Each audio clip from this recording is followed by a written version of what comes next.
Magandang hapon po sa inyo lahat. Nakakatuwa naman po na makita ko kayong lahat. At kayo ay nakadalo. Aba.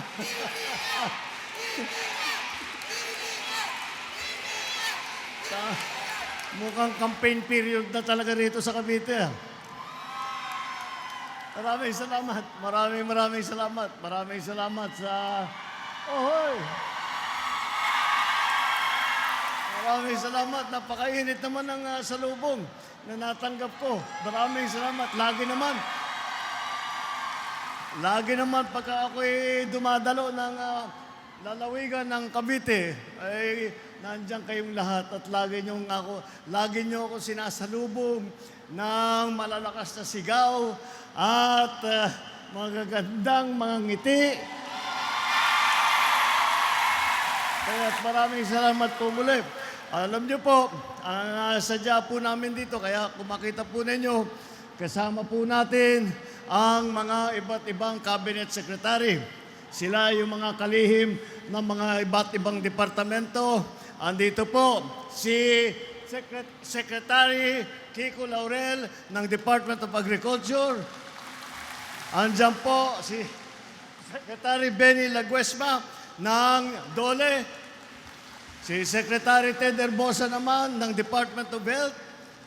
Andyan po si Secretary Rex Gatchalian ng DSWD. Kaya po kami nandito upang ibuo itong aming mga ginagawa na isang pagsasama-sama ng mga iba't ibang departamento upang makapagbigay ng tulong sa inyo, upang makapagbigay ng kung ano man ang mga pangangailangan ng ating mga kababayan.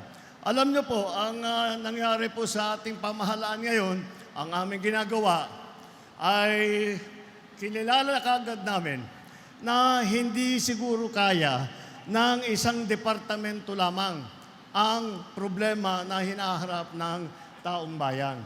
Kaya tawag po namin dyan ay all-of-government approach. Lahat po ng buong gobyerno ay pinagsasama-sama namin. Dahil kagaya ng aking nasabi, hindi naman po DA lang, agriculture lang, kaya nang ayusin ang problema. Hindi naman po DSWD lang, matatapos na ang pangangailangan ng ating mga kababayan. Hindi po kaya ng isang departamento lamang. Kaya ganito po ang aming ginagawa. Meron din po, galing lang po ako sa labas, meron yung kadiwa, na pinagbibili ang mga gamit, lalo na ang bigas na napakamurang presyo. At nag-usap po kami ng Department of Agriculture na dagdagan dahil napakabilis maubos ang stock namin. Kaya sabi ko, marami pang gustong bumili, dagdagan natin para naman hindi natin masilbihan ng ating mga mura na kagamitan, mura na pagkain. Tapos kasama din po dyan, nakita naman po ninyo dyan sa likod, meron tayo hanggang sa labas, meron tayo pong mga bus na laboratory, pang x-ray. Andito po ang ating mga doktor, ang ating mga nurse, ang ating mga medtech upang tignan kung ano po ang may tutulong nila, kung sino man ang may karamdaman.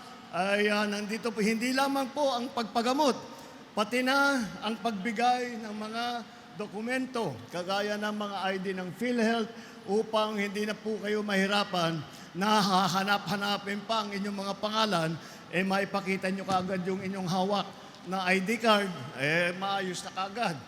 Bukod pa ron, ang 4Ps naman, ang report sa akin ni Secretary Rex Gatchalian, ay mag-graduate na ang karamihan ng 4Ps.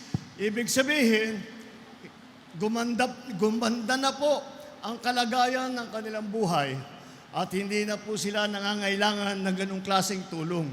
Ngunit, patuloy pa rin.